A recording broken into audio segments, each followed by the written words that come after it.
Where your treasure is, there will your heart be also. God has given us unlimited treasures in His Word. Every time we open it, we can discover a new treasure or admire an old one. What will we find today? Here's Carla Early with Treasure Hunt in the Word.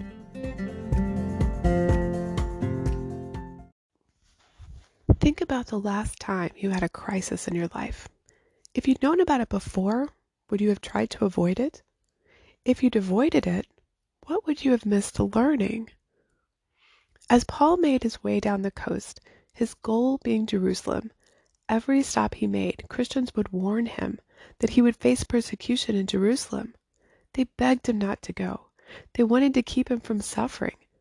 After all, none of us enjoy suffering or seeing those we love suffer. If it was up to us, we'd go around that suffering every time. When we see someone suffering, whether it's cancer, a death of a loved one, a financial problem, a health problem, we want to pray it away.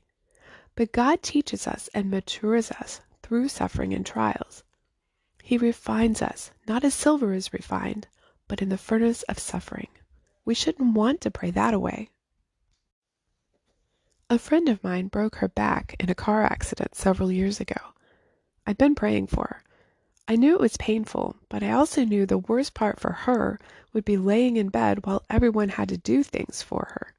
So that's what I prayed about the most. When we met for lunch, after she could get around some, I asked her what God had taught her through this ordeal. One of the things she said she learned was service, and she wanted to get more involved in serving at our church.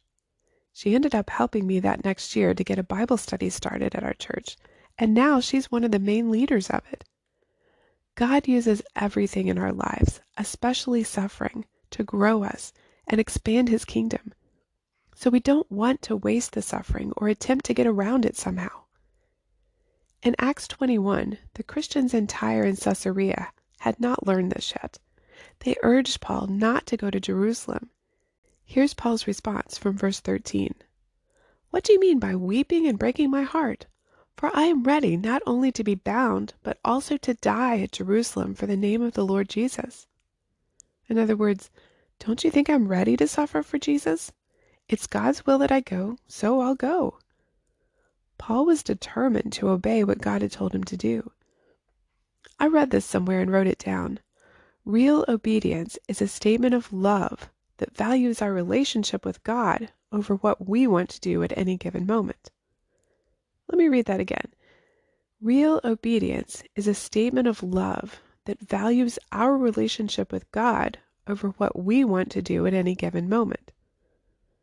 Paul was determined to obey and follow through to the end. Do you have Paul's determination to follow God, no matter what? Or do you let people talk you out of things? How would your life be different if you followed God fully, living in complete surrender to Him? God's plans for us are so much better than ours.